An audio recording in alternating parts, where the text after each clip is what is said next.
All right, so y'all, the topic of discussion for today is I see why. And literally, I see why. Hello and welcome back, everyone. This is episode 4 of Sip and Spill, your go-to place and space for real talk, real life, and a whole lot of love.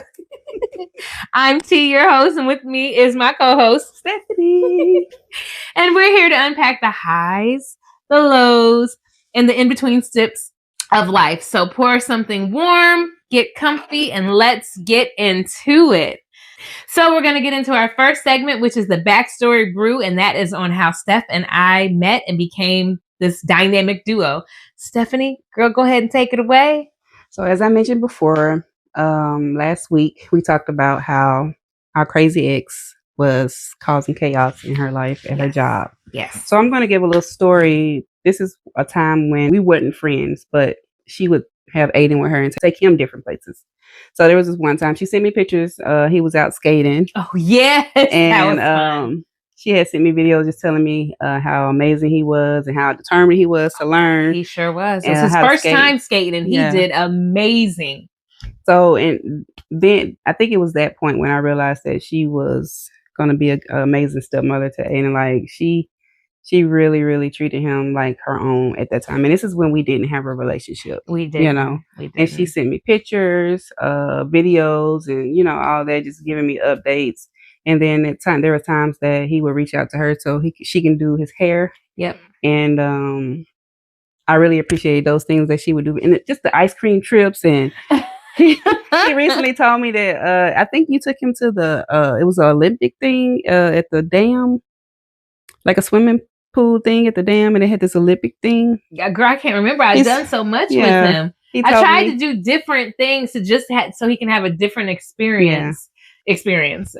So I really appreciate those things, and I always had love for her. I always had love for her because of the way she treated my son. So that's a little backstory of where this thing started heading towards a friendship. So that's my baby. And any person that I deal with, whether it's male or female, when their kids come into my life, those are my babies, like my god kids.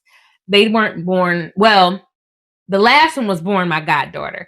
The other two prior, they weren't born my god kids, right? I just came in and just because I love those babies. Yeah. So if I'm dating a person, and I'm introduced to their children, I treat those babies as if they were mine because that's how I would want to be treated.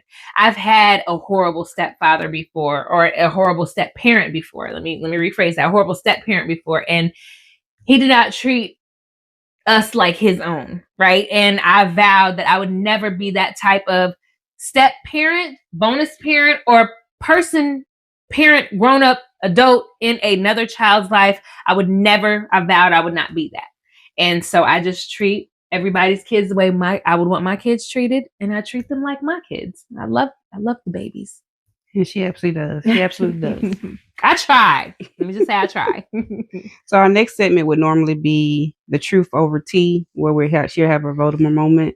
But we're going to skip that and go back into our day-to-day and see what's been going on with us. Yeah. So, all right. So now it's time to go into the day-to-day peek into our lives. So Miss Stephanie, what do you have going on this week or coming up in the next coming week? Well, what I got coming up is my sister actually is having a book release party. And yes, we get to celebrate her. Yes. So I'm excited about that. She's done really good. So what's the name of her book? It's actually called The Heart Behind the Classroom. And it just talks about the day-to-day things about daycare workers and people that work with kids and stuff like that. So it just gives a little insight of what they do behind the scenes. I love that. Yeah, she's done really good. So I'm so proud of her. So that wraps it up for me. So I am actually going to be getting my passport. I'm happy about that. Making adult moves. Planning a trips, cruise. Not catching feelings, taking trips. Lord Jesus. I'm planning a cruise. And let's see, next weekend, Father's Day weekend, that Saturday, I have a muddy run that I'm doing. Me and my friend. Exciting. Yes.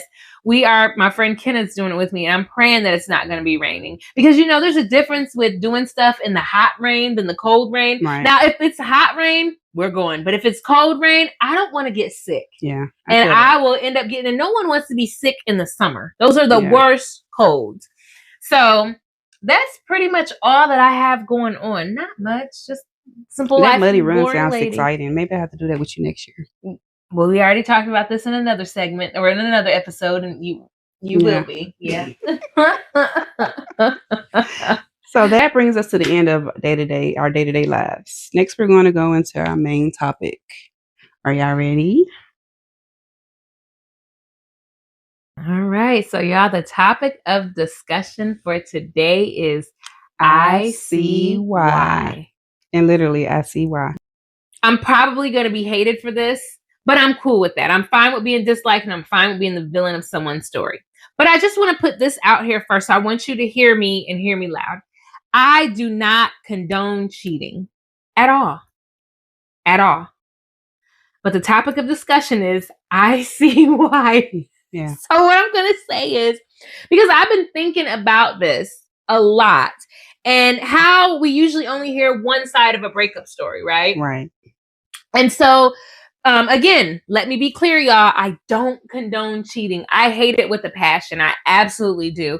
And I feel that if you don't want to be with someone, leave. Tell them, talk about it or whatever. Because I've been cheated on. So that's exactly why I don't condone it. I know how it feels, how it makes you feel. Then at that moment, during, after, all that good stuff. So I don't condone it. But what I want to ask and just say is so have you ever dated an ex who stated that they were cheated on? Yeah. Yeah. I think that we all have. And pretty much that ended the relationship, right? Right. Okay. So yeah, we got that. And so I think that at first we see things black and white, right? Well, they got cheated on. Okay. That's why they left.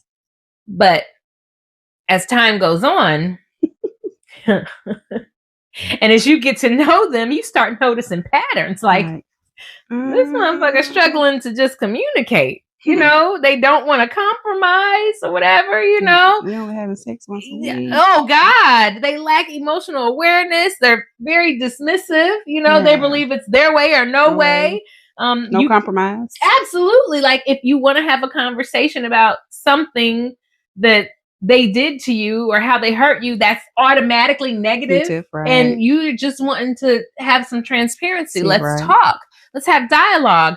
1 minute we're planning our future. The next minute you ain't ready for a relationship. It's indecisive stuff. So it's it makes it kind of makes you realize why someone became unhappy in that relationship. Yeah. And again, this isn't excusing what they did at all. Cheating is still wrong, but sometimes I think that a relationship is broken long before someone steps outside of it. Seriously. So my question is to you guys and to you, can you understand why someone cheated without condoning? To you guys and to you, can you understand why someone cheated without condoning excusing cheating itself? Yeah, a lot of instances have. It was this one guy that I was cool with. He seemed like an amazing guy. We were just friends. He was a close friend of mine, and I thought he would fit another friend of mine. And I just why did his ex treat him this way? Mm-hmm. I never understood it. And then I introduced him to my friend, and they started dating or whatever. They hit it off, but then as she would tell me things that he was doing, how he was thinking, and how he moved, it became evident as to why his ex was the way she was about him. Mm-hmm. So I can, like I said, I don't condone cheating. That is a deal breaker for me, but I see why. Yeah. And I see why too, because sometimes, the other person cheated and that ended the relationship, mm-hmm. right? And so that person who got cheated on feels that, that was the end of they cheated. We're done. They're not looking in the mirror thinking that there are things that they need to fix within themselves. Because again, if we're in a relationship and there's no emotional intelligence, you only care about your emotions, all these laundry list of things. someone is going to be unhappy. And if you're not listening or communicating effectively, there's going to be trouble in paradise. Yeah. Not saying, again, that you should go cheat. Yeah. But I see why. So we're going to continue on this I see why type of tip. So I'm going to ask the next one. I really don't condone cutting. Well, hold on. Let me rephrase that. Okay. I didn't condone cutting off family members, but I see why. And the reason why I say this, and we spoke about this in another segment. Mm-hmm. I think so. Last week. Yes. Some people feel that you should forgive family no matter what. And that is just not the case. Yeah. Well, we can forgive them. Okay. Yeah. Let me rephrase that. Some people just feel that whatever family does, you should forgive it and just turn the other cheek and keep it moving. Yeah, and they should be in your life now. They don't work that way. And again, like she said, we can forgive them. Absolutely. However, I don't have to take this. Right. I don't have to deal with this. I don't have to be associated with you. That part. But have you ever felt guilty for? Well, first of all, have you ever distanced yourself from anyone in your family? This is crazy. Like, I just met my dad maybe 3 years ago now to the date, and at first we were spending so much time together, hanging out, and then I started noticing things that made me uncomfortable. So I literally had to distance myself from him. Do you feel guilty? I do not feel guilty. There are people that try to make me feel guilty about it because, oh, you just got your dad back, and I'm like, it ain't even back. He just came into my life, but I've went 40 years without him, 39 years without him. What is it going to be for the rest of, if it's not healthy, if it's not beneficial? Right. I know who he is, and that's the most important part. Right. And I'm always down with, if I feel uncomfortable in a situation around someone, at an event around people, if I feel uncomfortable, I'm gone. And if I'm feeling uncomfortable around a person or whatever, we're done. It's finito. Yeah. So yeah, I feel that you did the right thing. And just because it's family doesn't make it right. Right. If you're uncomfortable, you're uncomfortable. Right. That's just that. It is what it is. Kudos to you. So basically, my next question was: is there ever a point that protecting your peace should come before family loyalty? And literally, you're protecting your peace and my environment. There you go. So I definitely agree that yes, your wants and needs and how you feel should absolutely come above and before anybody. So what about you? Have you ever had to cut off any family members? Absolutely. And it was because our morals and beliefs were just not in alignment. And it was a situation that happened. And I was just like, you were a literal Karen about this situation. And I was just like, I cannot with this. You don't see where what happened was wrong on your end, right? No accountability. No, God, none at all. And so, yeah, and I had to keep it moving because that didn't align with my beliefs, my morals, and how I view things. And that's cool. We all view things differently, but the way you were and what you did could have cost somebody their life. And that's just not something that I can't stand behind that. So I kept it moving. And did I feel guilty? Absolutely not. Period. Because if you would do that to that person, you would do it to me too. Right. So yeah, we're not family or not. So T. Yes. Have you ever dated multiple people at one time? I have not, unfortunately. I have not jumped on the Datamossus bandwagon. However, I see why. I see why people date them all, sis. What about you? I haven't. I have not jumped on the bandwagon either. I'm very intentional about when I start dating somebody. So same here. And I guess it's not beneficial in all aspects because you get laser focused on that one person. You do. And you don't get to see what the other options could be. You're right. So yeah. Yeah. Sometimes those other options though aren't even worth it. Right. However, I see why people date a Mosses. So T, when does dating multiple people become a problem? See, I think that that's the issue with the option thing, because you really don't get to see. I feel that you really wouldn't be able to see what someone's all about, because if they do one thing that you don't like, you're gone. Like, so say for instance, I'm your date and we go out to dinner and like I chew wrong or I mispronounce something. You're like, oh, hell no. When we're done with this, he is gone, you know, because you have options. I'm going to sip on that because she will cut you off if you misspeak. I'm not even gonna entertain that. But no, it's not that. It's the grammar. Yeah, it's the grammar. And the punctuation and you know, you can't tell me you want me, but you spell won't. I'd be like, I want what? Yeah. You want what? Yeah. Like it just. Oh, you mean you want? Right? Yeah. So it's just like, okay. So anyway, so my point was, I feel when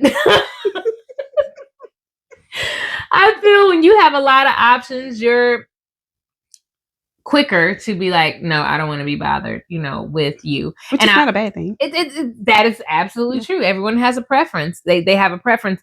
I also kind of think that, well, I was going to say, I also kind of think that you have an obligation to tell them that you're dating other people. But I guess I feel that you do. I absolutely feel, because sometimes people think it's just them. And like, if you're dating multiple, they could possibly get mad and you could be in a dangerous situation, basically. Yeah. So what do you think? So I think it becomes a problem when like someone starts developing feelings, expectations are starting to be implied. Yeah. One person thinks that you're building a relationship while the other person is dating multiple people. Transparency starts to disappear. So like, or they're steady posting on Facebook, you know, solo dates, I'm single, but yet and still you in the background with them at a nice restaurant or whatever, right. And they just posting their food, posting like, and the funny thing is, here's the funny thing. You can post whatever you want. So, and you can also be having dinner with whoever you want. It's like, I'm back here and you're loving me and everything, and I love you, and we're having dinner together, but yet and still you're on Facebook, single life, single solo dates, and you're just like, okay, go on that date solo going forward. Okay? Yeah, so you're like, what? So what is this? But you can post all the pictures of you and the bros having dinner and stuff together, but you know, and the crazy part is, you don't even have to explain who you're with. It's your page. You can, you know what I'm saying? Post what you want. Yeah, but I just feel like the appreciation for that person, like how would that make you feel if you're dating someone? Like I said, go on that solo date by yourself. You solo, be solo.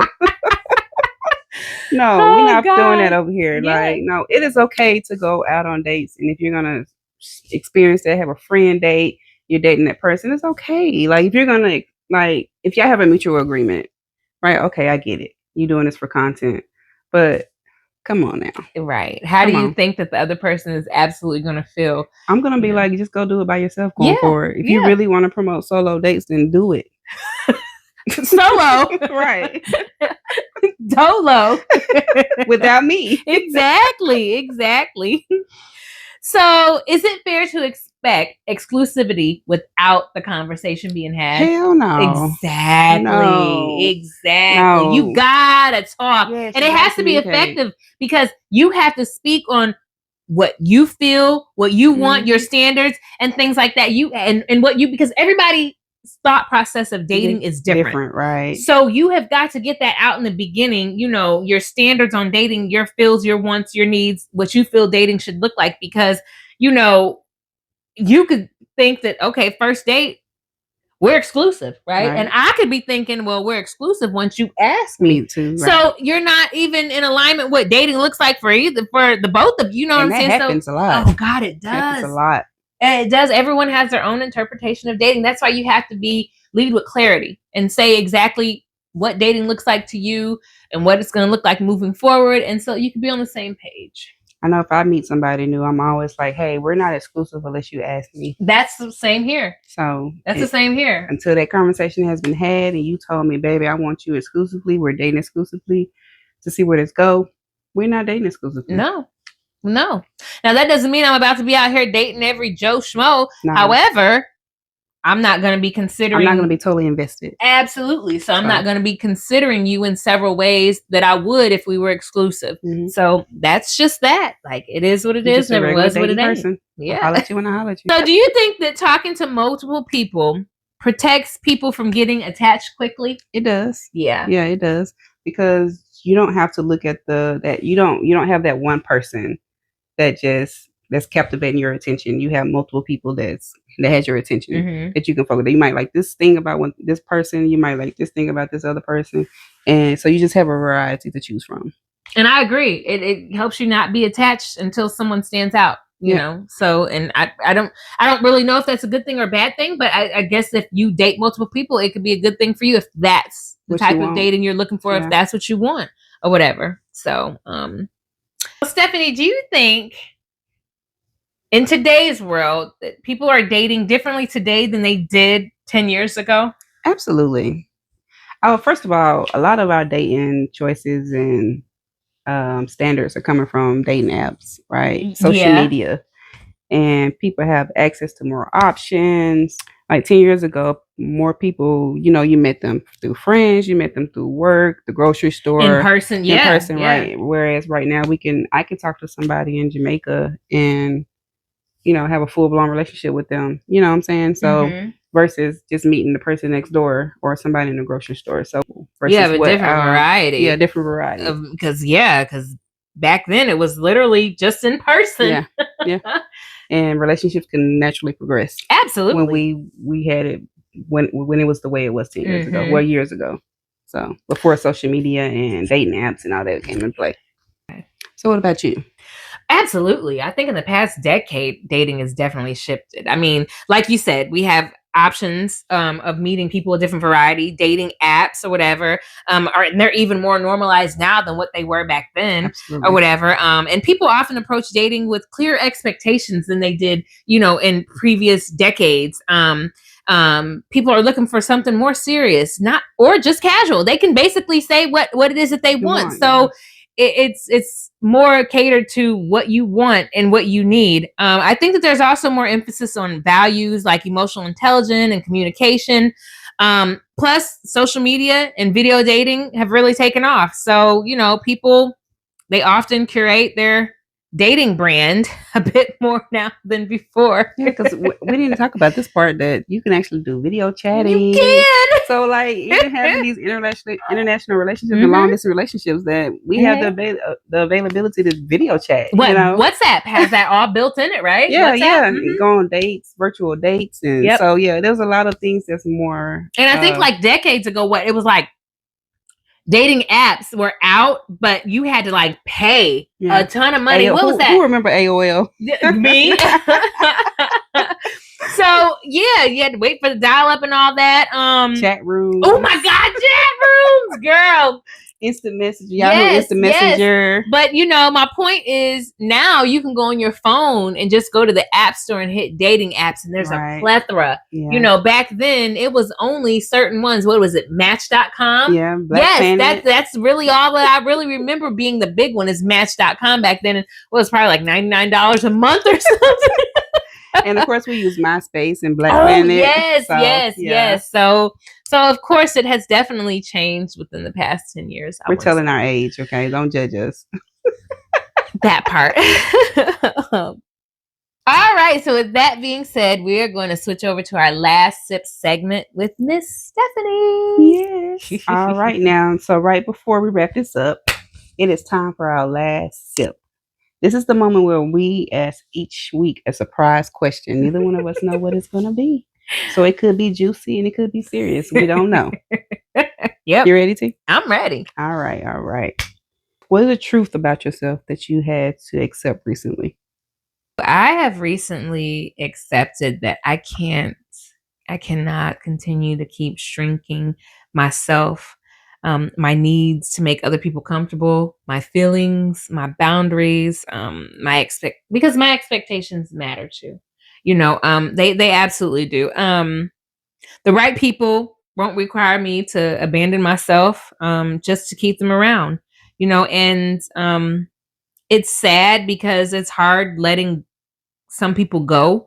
Or it's hard not letting them go, but walking away from them. But it is what it is. It's like, and I hate to say this, but you have to choose you. And I don't want to sound selfish, but I want to sound selfish, right? Because we have been so selfless or whatever. So, that is what I'm going to say.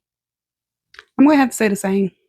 Period. Right? Yeah. Shrinking ourselves. Like, we got to stop shrinking ourselves to fit the narrative. And I think we talked about this in the first episode. We did. And loyalty versus moving forward. Yep, right. we did. So it is important that we allow ourselves to be at our full capacity so that the person that we're supposed to be with can find us.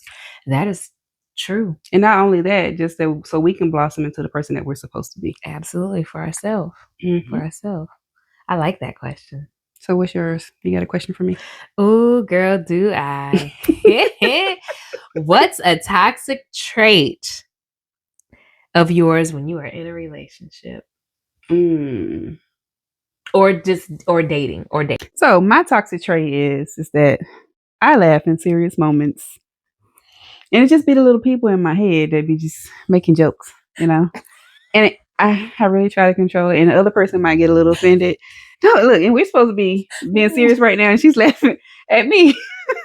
Because go ahead, continue. So I have to reel it back in because I don't want to offend the other person that I'm having a conversation. She in tears.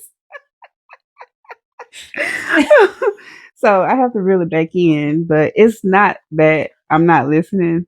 It's just that I just find humor in everything. So do I. And the little people in my head. I was told, that's rude of you. And I'm like, what? That you laughed at that? But how can you tell me that it's rude of me to find humor in a story that you told me about somebody else? Like, you're getting really mad about, what's a girl to do? I think that I imagine it in my head happening, and it just makes it more funnier in my head. But listen, maybe that's a toxic trait of mine too, along with staying with the plot, laughing at stuff. Because, girl, I do. And me and you just be kikiing on the phone, and we be like, oh, we shouldn't laugh, but we are. I mean, it'd be funny, y'all. We'll laugh and take it serious later. Yeah. So, with that being said, girl, let's get off the laughing. So now we're going to go into our next question, girl, and I have to know, what song do you have currently on repeat on your playlist, girl? Girl, when I say it's Noble Soleil, and I know you don't like AI artists, okay? She's an AI artist, and it's Noble Soleil, and it's good over here. So I'm gonna play a little snippet of it, and y'all kind of see why I like the song.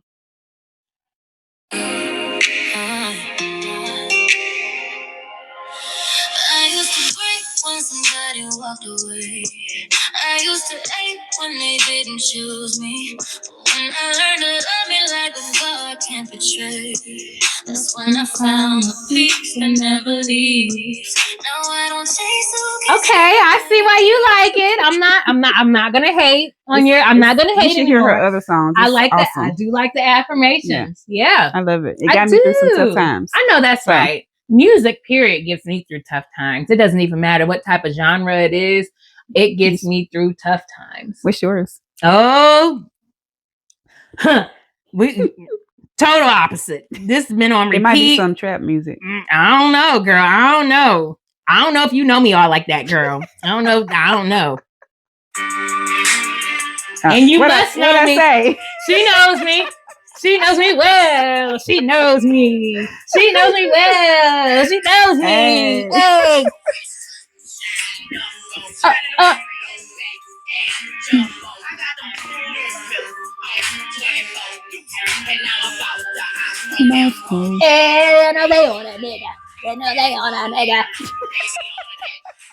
Yeah, so first and foremost, I came across this song on TikTok. And you already know, when I go running or I'm in the gym, I zone out. Yes, it's full of trap. I sure do love trap. I sure do. Yes, I'm a classy queen that loves her some trap. I love music, period, because music tells a story. Right. And it tells a story or whatever. And that's just what it does. So as I'm running, I'm on a nigga. Yeah, I'm on a nigga. down on a nigga. So that's been on repeat. I'm telling you so. I'm gonna have to get that song. Girl, okay, little Boosie. All right, so let's go ahead and get into our next segment. And I'm gonna let Stephanie introduce it, and then I'm gonna take it away.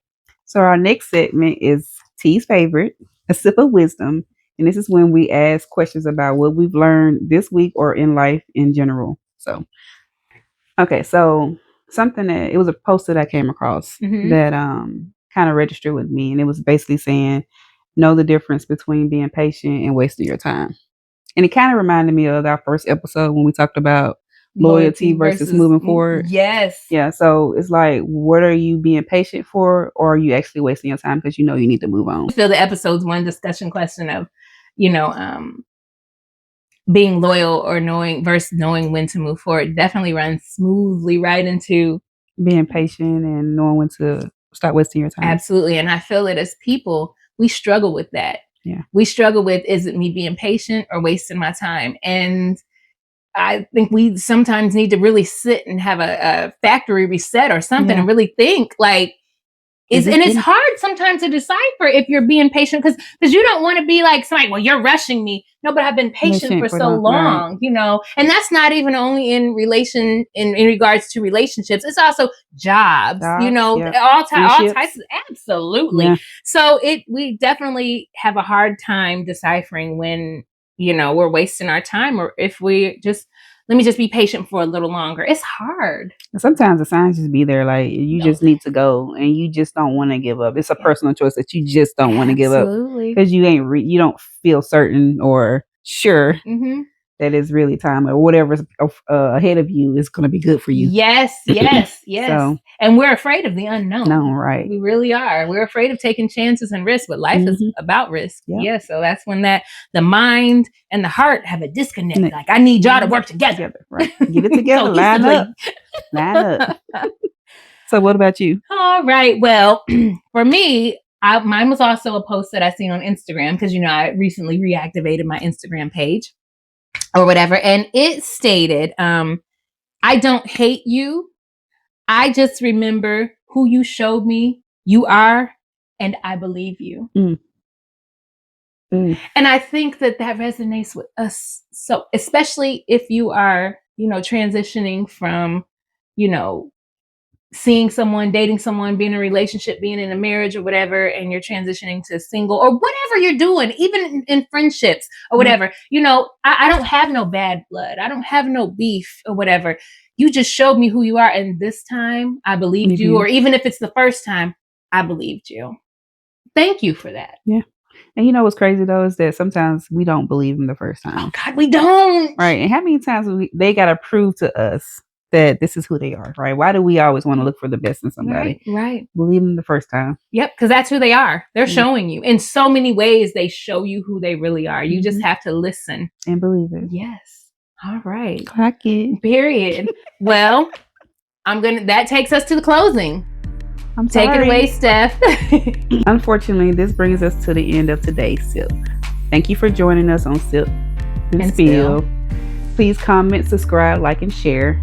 We hope this conversation gave you something to reflect on. So keep sipping, keep spilling, and we'll see you next time on Sip and Spill with T and Steph. Peace.